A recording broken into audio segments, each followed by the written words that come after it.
question of democracy in Israel is complex, it's difficult, because in democracy, every person has a vote, and the country should be like what the majority of people want it to be.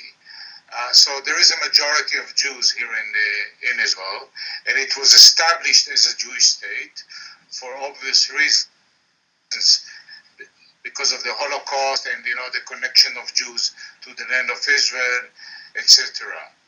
But there are also 20% Arabs in Israel who are citizens of the state. I don't think they like the fact that Israel is Jewish, but they accept it. And the challenge is how to make Israel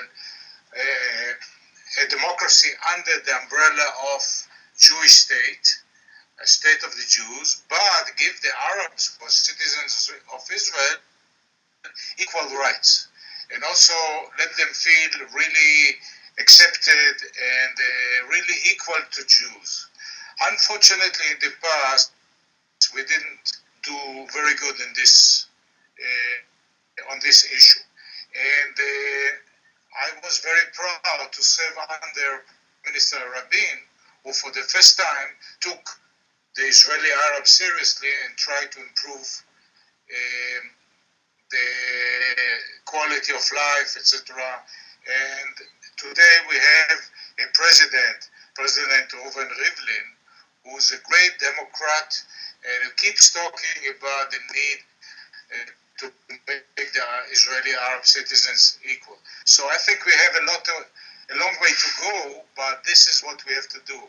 20% Arabs should be equal citizens to the others. You mentioned the knifing and everything, which is a big problem, because here are Israeli Arab citizens who are part of the Palestinian people, except they live in Israel, and their brothers and sisters are attacking us and are in conflict with us.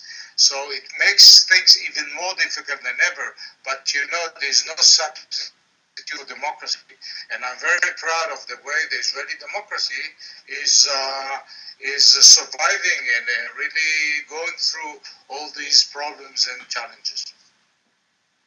And how is the society living through this crisis now? Israelis are very tough, very strong. My mother, when she died, she was 94. And whenever I used to tell her, oh, look what happened, she would say, this is nothing.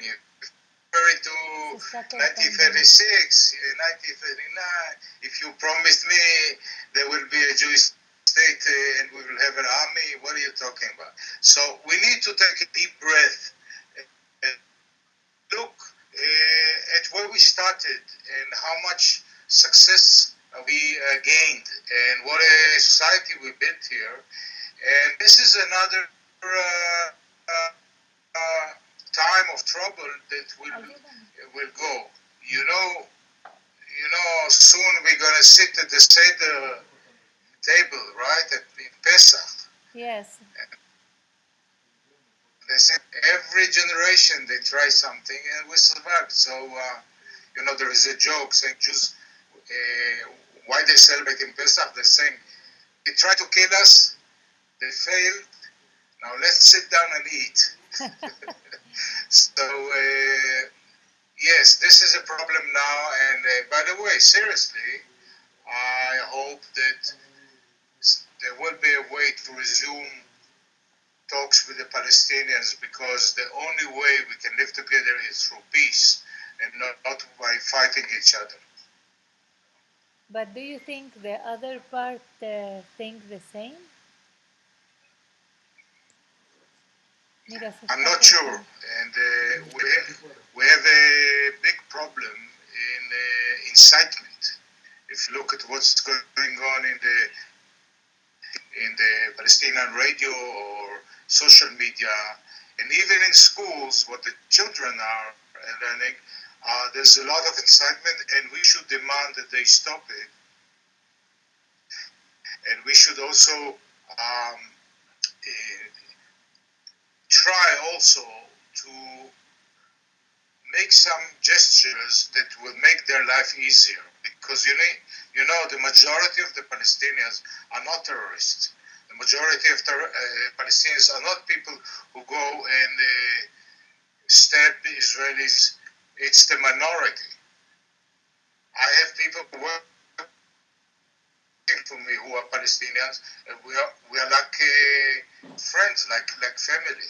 So we should distinguish between the few who are trying to harm us and the majority who are just people who are looking to make a living and maybe to make peace. I'm not sure. Abu Mazen, the president, was just on Israeli TV, and he said to Mr. Netanyahu, "Let's meet."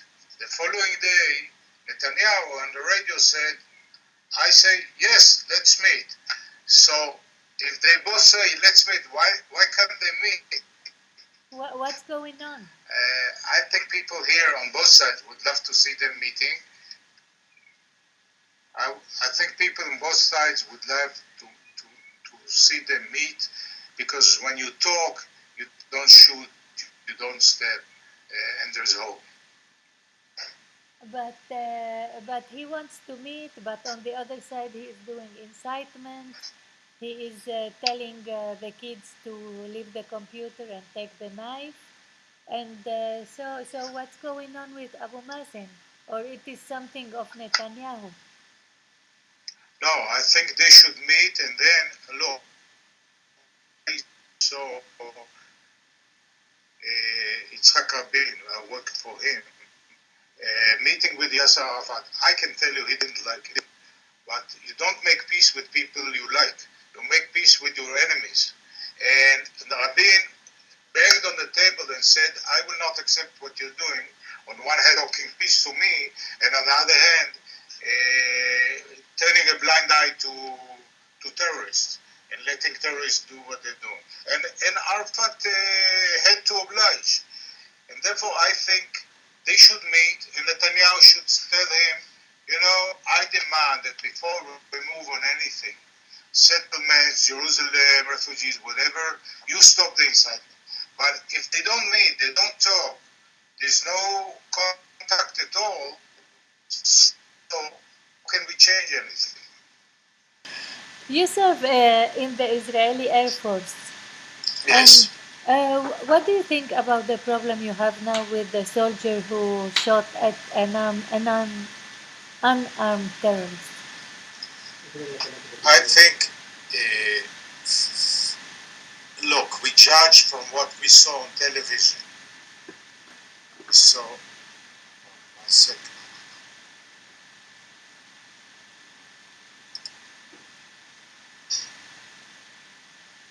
Hi, do you see me? Yes. Okay. I think we judge from what we saw on television. We saw one piece of the action, and it looks bad. And but there is an army interrogation right now, and I think we should wait until the full interrogation is over to pass judgment. But the problem is that we are putting our soldiers, who are 19-year-old, 20-year-old only, in very, very difficult situations. And so we need to do two things. A, to try and not put them in such situation. And second, if something like this happens, wait until the results of the interrogation are shared with us. And then we can make a decision. Personally, I must tell you, the way I saw it, it was terrible. It was terrible. The Palestinian was obviously lying on the street. I don't know. Obviously, he was unconscious. If there there was a danger of maybe he carried suicide devices, people should have gone aside. To shoot him in the head like this, again, let's wait for the final interrogation, investigation, when we have all the results. But it looked very bad. And you know what? When sometimes you make mistakes, you better admit it. Say, this is a big mistake, and this does not represent the majority, the vast majority of Israeli soldiers. Yes. And you are coming to Mexico, and we are hoping to see you. What is the purpose of your visit to Mexico? 3 years ago, I established the Jerusalem Press Club. Yes. In Jerusalem. We didn't have one. The idea is to have a place in Jerusalem where the foreign journalists who are based there and those who are visiting will have a place where they can come, get briefings, meet each other, meet Israeli diplomats, scholars, and get a better sense of what's going on in Israel. I'm very proud to say that in only 3 years, we have already 400 members. This includes people who are based in Jerusalem, people who are visiting, journalism students, professors, diplomats, etc. Apart from doing weekly briefings for them with the best speakers we have, we do 2 other things. We bring journalism students. We started from the United States, so we brought from Chicago, and soon we're going to bring students from New York. These are the next generation of journalists. These are the next generation of journalists who will cover Israel. So if you have impact on them, and if you show them Israel as it is, not only as you get from the headlines and from the TV, you put something like a chip in their system about Israel. The second thing we're doing is we're bringing groups of journalists who cover specific areas where Israel has something interesting to say to the world. For example, last year we brought 25 film critics to cover the Jerusalem Film Festival.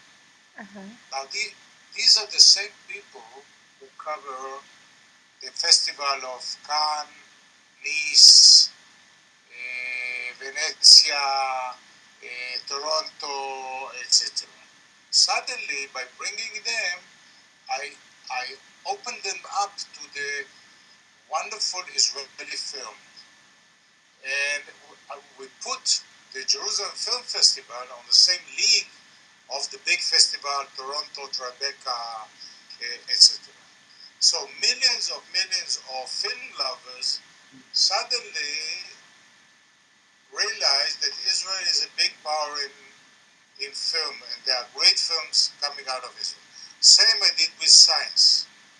I brought 20 leading science journalists to Israel, and they met with Nobel Prize laureates, and they met with the Technion and Weizmann and the Hebrew University and Ben-Gurion University scientists. And they went back. One of them came from Paraguay. Why Paraguay? Because she's the deputy vice president of the World Union of Science Writers. I picked her intentionally because I wanted the world to know about us. And she said on camera, Israeli scientists are so passionate at what they're doing. It's wonderful. So I want people, even if they read on front page something about stabbing, about Gaza, about settlements, in page 16 or in the weekend supplement, I want them to read something beautiful about Israel, and the way to do it is through a specific writer, specific editor. For example, next month I'm bringing a group of literary book critics, because there's a big book writers festival in Jerusalem. So the people will see 10 international writers coming and saluting David Grossman, Meir Shalem, Tzuya Shalem, Edgar Keret, Amos Oz, and the rest of them. So, and I'm thinking about music, lifestyle, high tech, etc. So, once I bring enough people, I will create a buzz about Israel that says, you know, the other faces of Israel which matter. Is there anybody coming from Mexico? I'm talking with the ambassador. I want him to recommend to me somebody. Wonderful. And how did you get from the army to working with journalists? I always, even in the Air Force, even when I flew aircraft many years, and I did all kind. I flew in the wars, 6-day war, attrition, Yom Kippur, Lebanon, everybody. I like writing, so I always were also doing extra job. For example, I was the editor-in-chief of the Air Force magazine. So there you have to write yourself and then to edit it. So this was for me a beginning of training to be journalist. Then I went on to be the editor-in-chief of the whole publishing house of the IDF, of the army. And then Yitzhak Rabin, the prime minister, just picked me to be his spokesman, to work with the press. And then I learned a lot, especially how to talk on television.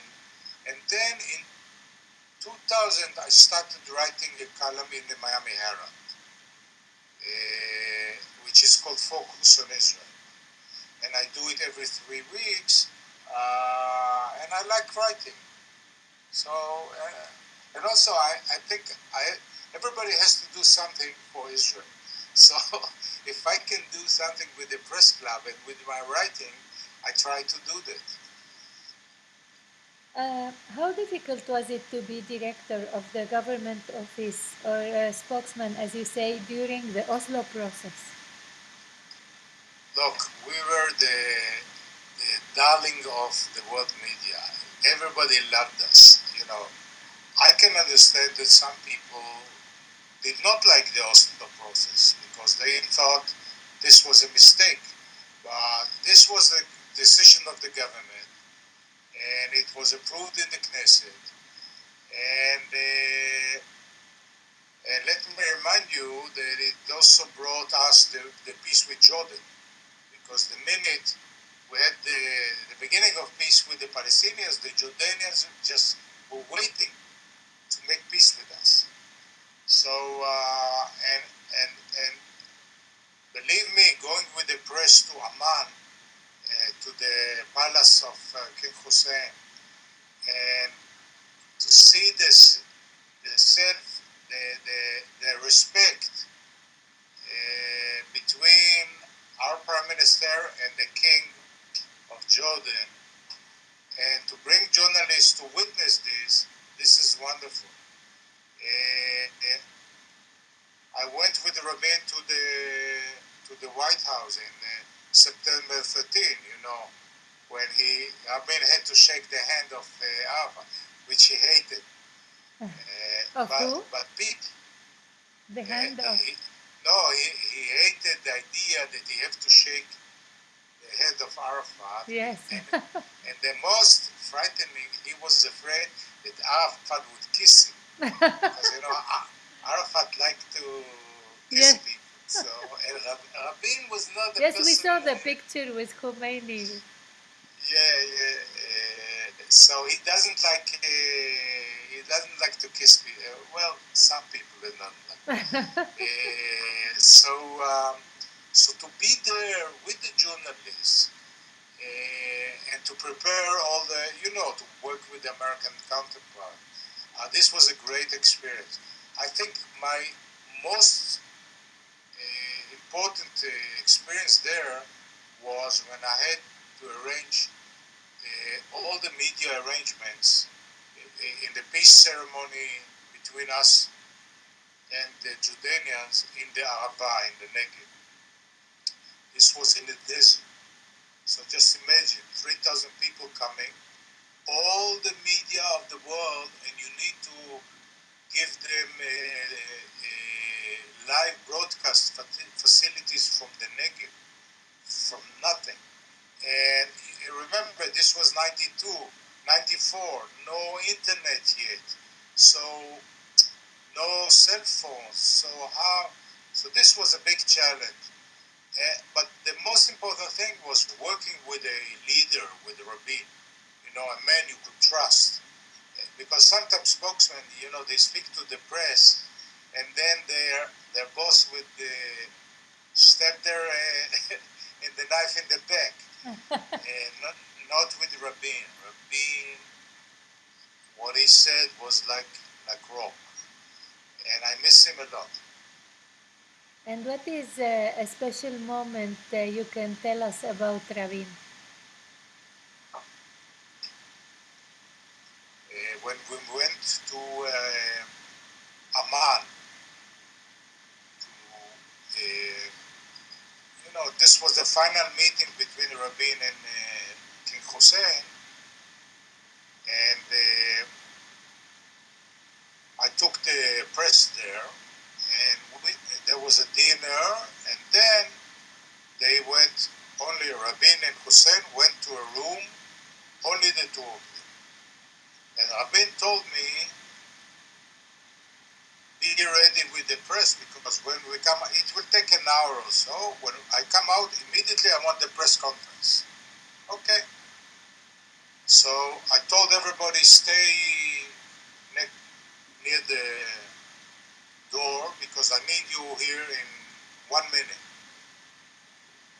1 hour passes, 2 hours, 3 hours. They start going places, and they fall asleep on sofas and this, and I'm trying.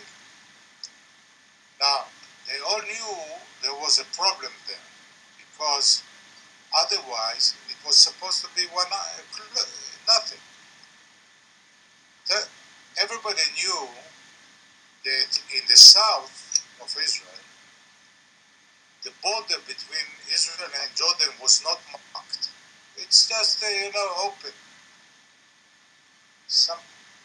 Maybe before, some places between Mexico and the United States where now it's different. Okay, but before, you just cross back and forth. Some kibbutzim in the south grabbed land, went to the east, and took land which belonged to Jordan, and grew orchards, tomato, all this. It's beautiful, even built houses. And everybody knew that King Hussein will want everything back. Like Sadat got everything, all of Sinai. He can't say, okay, I'll get only part of it, because how can he explain it to them? So all the press told me, we know why they are stuck there, because Hussein says, give it back to me, and Rabin says, but there are houses and this. So 5 in the morning, the doors are open. I'm the only one down. Rabin got red in the face and said, where is everybody? I said, sir, I'm sorry, give me 2 minutes, I'll call you. So they went back, and I said, I knock on the door. When I knock on the door, you open, so television will see you coming, like this is the first time you're coming. So they are coming out. I brought everybody, they're coming out. And Rabin said, when King Hussein and I closed the door behind us, he said, we're not coming out of this room until there is peace between Jordan and Israel. And the rest is details. And you know, even if I tell you the story now, I get goosebumps because I remember the moment. And then everybody said, okay, but what about the issue of the land that belongs? So Rabin said, Your Majesty, can I speak first? He said, yes, by all means. So he said, I said to His Majesty, this is your land, obviously. Why don't you lease it to me? Lease it, give it, it's yours, but let me use it and I pay for it. And King Hussein, yes, I give it to you for 99 years. Now, that's brilliant. That's if you want to make peace, you become creative, you find ways. And this for me was the most moving moment of everything. Of course, then came the funeral of Rabin, which was another thing. But that's moment in Amman, I think for me was the most that I will always remember. What happened at the funeral of Rabin? What did you feel? Look, first of all, from the moment he was assassinated, I worked like crazy because all the media from the world came and all the heads of state came. Even Mubarak, King Hussein, Clinton, everybody. So I worked all the time, so I didn't have time to think, to even see, understand. You just work. You don't have time to stop and start. But then there was a big problem there because I had two tribunes stalled, like in a football stadium, full of cameramen and television crews and all this, from both sides. Why? Because one side wanted to shoot whoever speaks, and the coffee. But the other side, they wanted to film the first row of all the leaders of the world. So you needed cameras on both sides. The problem is the people in the front were always moving and talking. And I went to them before we started and I said, look, all the people from the back are filming you because you are behind the microphone. And so I beg you, behave, don't move, don't speak, no something. And then when it happened, I looked at them, they were shooting and crying. I mean, the cameramen were doing the job and crying. And then I stood there and the coffin came, and for the first time I realized that this is the body of my boss. I started crying. And a man who stood next to me just grabbed my hand and squeezed it, like with confidence. I looked who it is the chief bodyguard of King Hussein, with whom I became friends before when we met in the Arava. So he just happened to stand next to me and hold my hand. And, I still feel his warm hand touching my hand. Wow.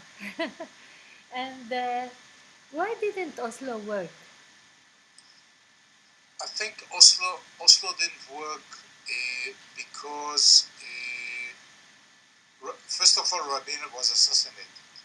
And I think if Rabin was not assassinated, there was a chance for Oslo, because Arafat not only respected Rabin, he feared Rabin. He was afraid to do his usual manipulations and maneuver with Rabin.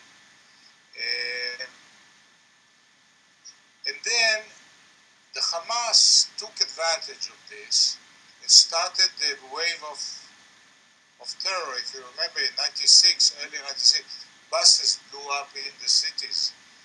And you can't make peace when you see buses blowing up in your cities. So Israelis lost the hope and the trust in the peace process with the Palestinians. And then a lot of things happen. You know, on both sides, you don't have angels. Everybody has their own thing. But I think the assassination of Rabin and the wave of terror made Israelis move to the right, and they say we don't want to gamble on our future, and therefore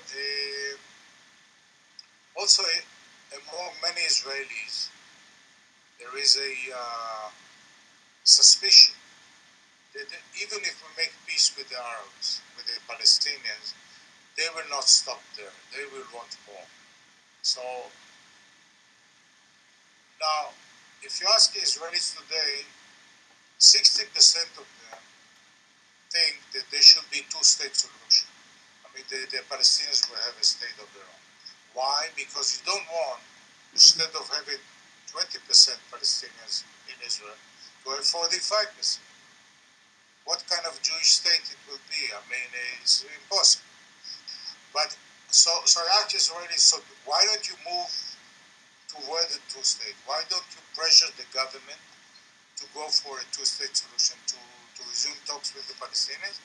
Because of the incitement, because of the stabbing, because of all those things. So we are in a very complex situation, and it seems that either outside pressure or a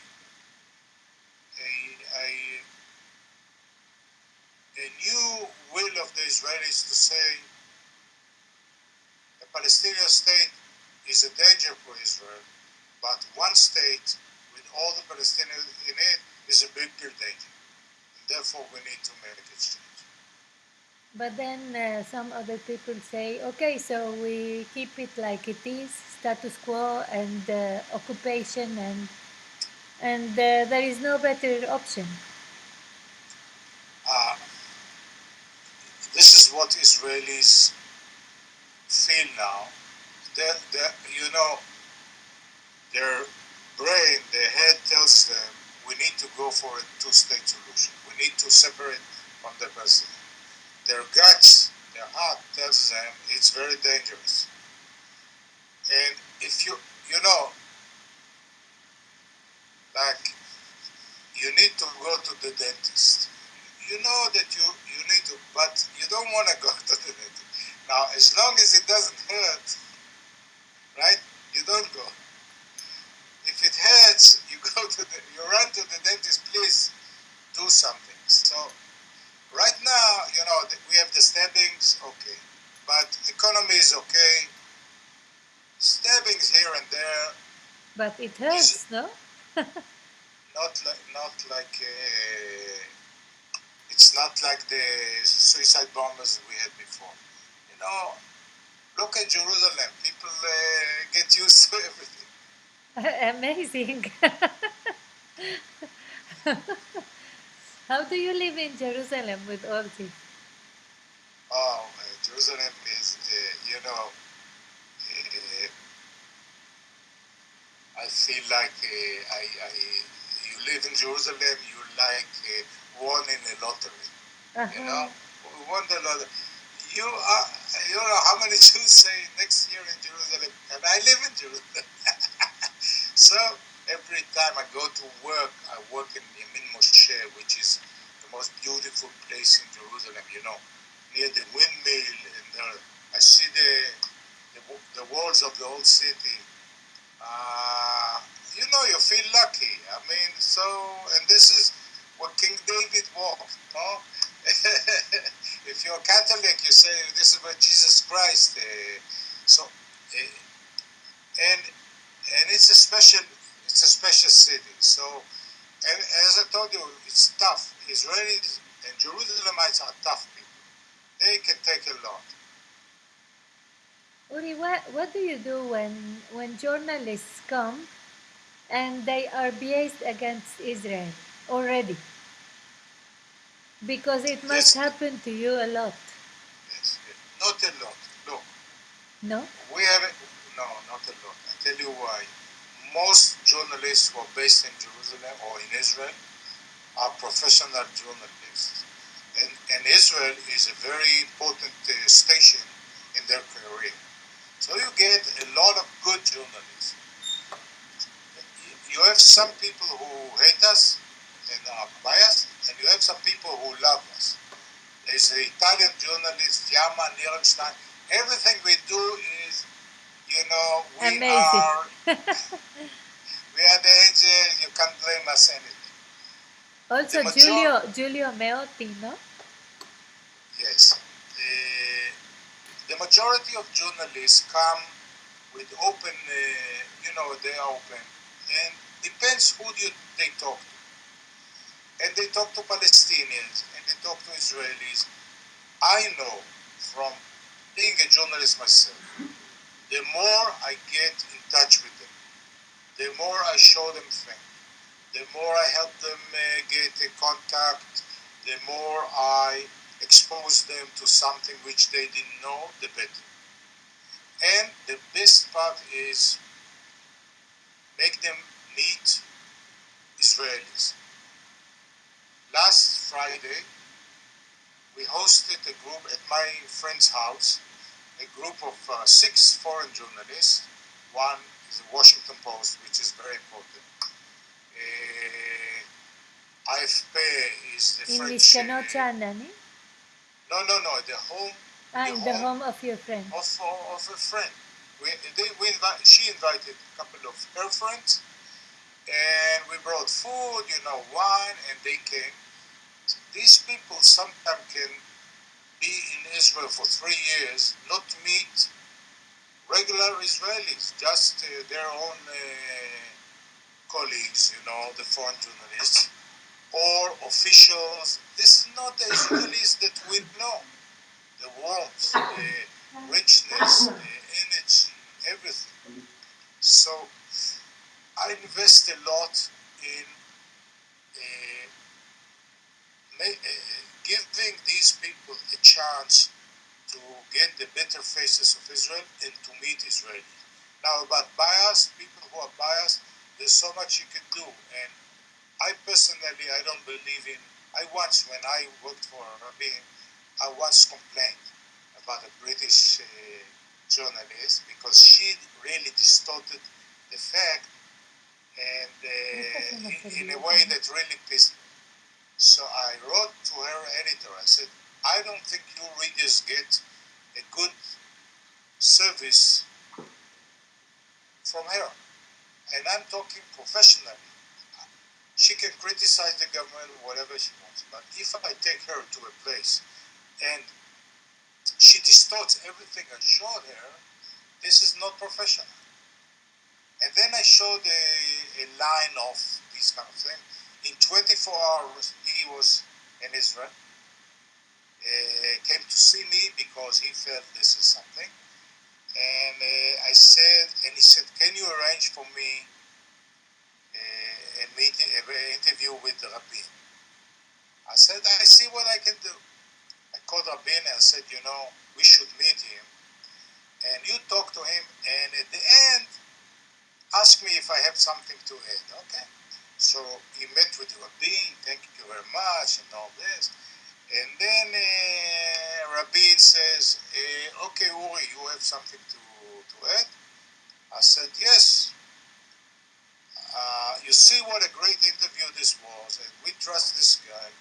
Unfortunately, we are not so happy with the way. So Rabin said, wow, I didn't know that. He pretends he didn't know.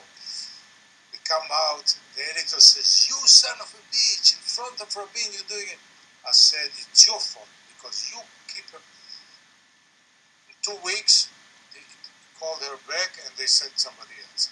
But I'm telling you frankly, this was the only time I did it, and I'm not very proud of this, because usually I believe in talking to people, in convincing them, in showing them things.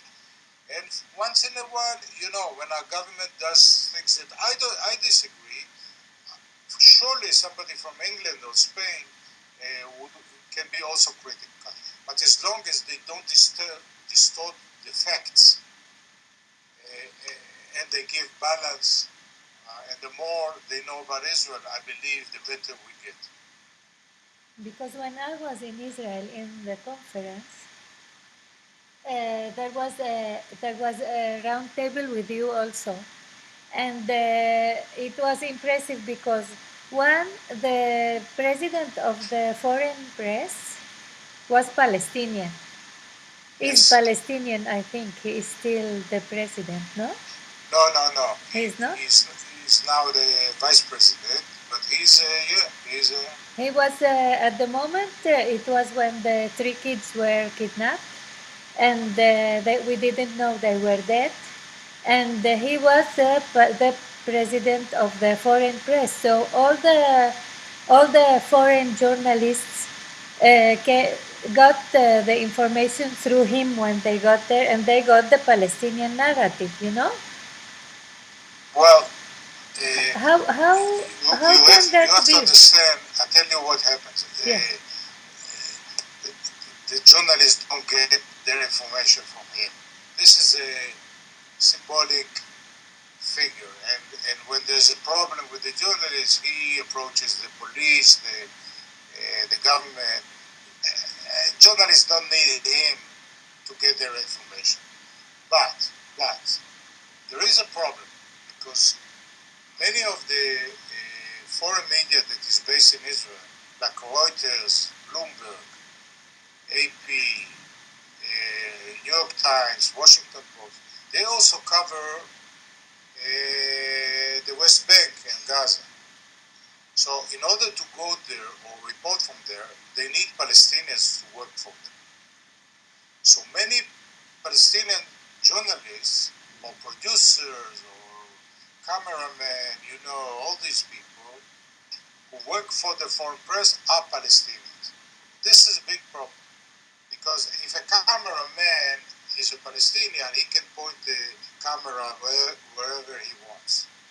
And then the editor back in Jerusalem, who may be Canadian or American or Mexican, is getting already a material which was selected by a Palestinian. So yes, we have a big problem here, but I'm telling you, I think first of all, this is the situation. You can't say, okay, it's not right. Okay, fix it. This is the situation. These are the facts, and we're working with what we can and with what we have.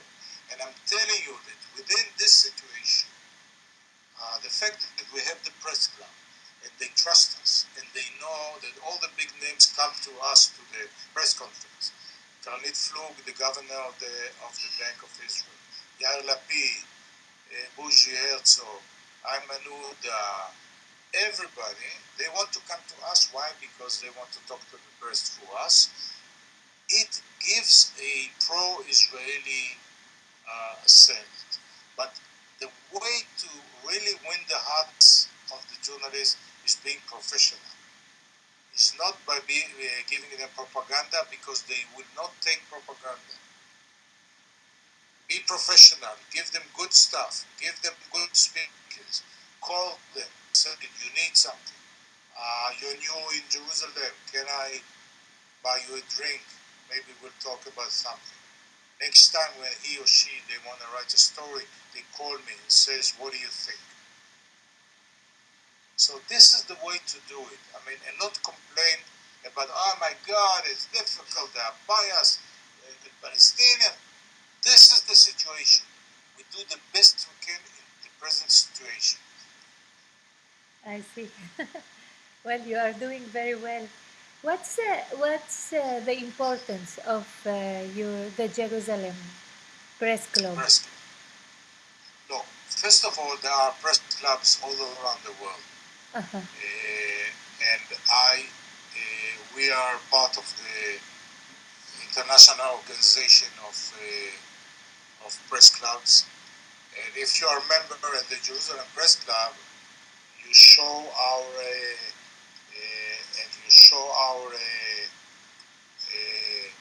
card anywhere you go. In Geneva, Los Angeles, Hong Kong, you get all the benefits free. So Okay. we are all responsible. I was the president in 2014. Why? Because I invited everybody to come to Jerusalem. I said, so they said, no, only the president every year can invite because they all have conference in his or her city. I said, so I'm inviting you. So they all came, so they made me the president. It's important because if you're part of our international organization and they really respect us, because last year we held a conference on the freedom of the press, and we invited 30 people from all around the world, from Asia and Africa and people from Buenos Aires, and all the press clubs came, and they were very impressed.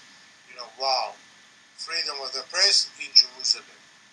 So in times when Israel is attacked all around the world, it's very important to be part of an organization that has members all around the world that likes you and want to be friends with you and want to share information. Also, there is a place in East Jerusalem called American Colony. I know. American, This is an Arabic hotel, no? sure, yes. And they host the journalists and they talk against Israel. So one of the reasons I created the press club is to take them away from American Colony. In American Colony, you sit 5 minutes in the bar, somebody will come to you and say, you want to meet my uncle who was beaten by the Israeli, these kind of things. So I invite them to us, by the way, by offering them to stay at Mishkenot.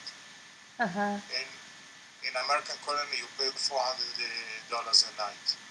In Mishkenot, I subsidize it a bit, and they pay $200. Okay. And today, for producers, they look at the costs and say, why not? Then we have a lot of broadcasting facilities.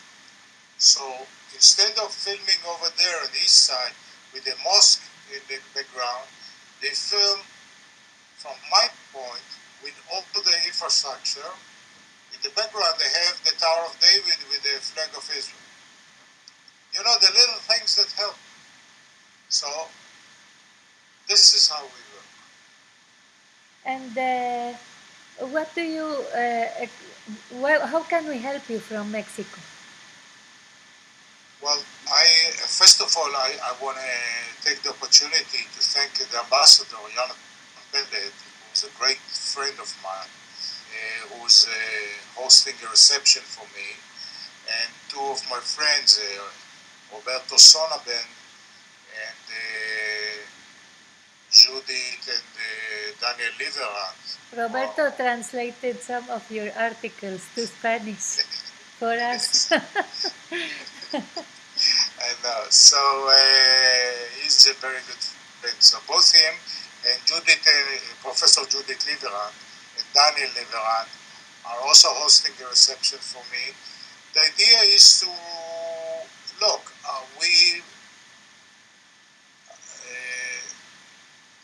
live on donations. We, you have everybody coming to town, Weitzman, Canada Isod, etc. I'm trying to put the Jerusalem Press Club also in the hearts and the goodwill of people in Mexico. I just came back from Toronto, where I had 2 meetings, and I invited journalists, one from New York, one from the local press, which they hate. They hate him because they think he's anti-Israel.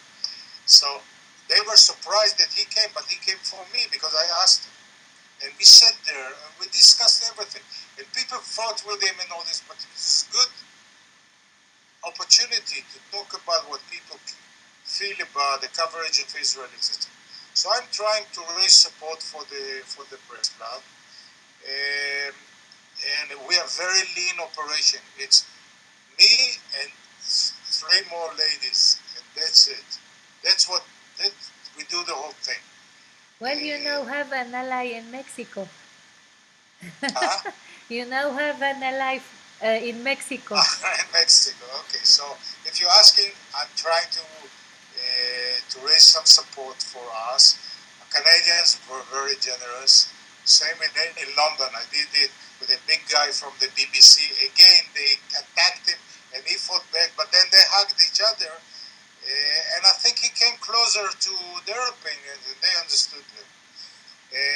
I'm hoping to meet personally. I will stay there the whole week. I mean, till Saturday. And I hope that if people want to meet with me and talk to me in person about the Jerusalem Press Club, I will be, day and night, I will be happy to do that. Do you think there is a partner to make peace with the Palestinian?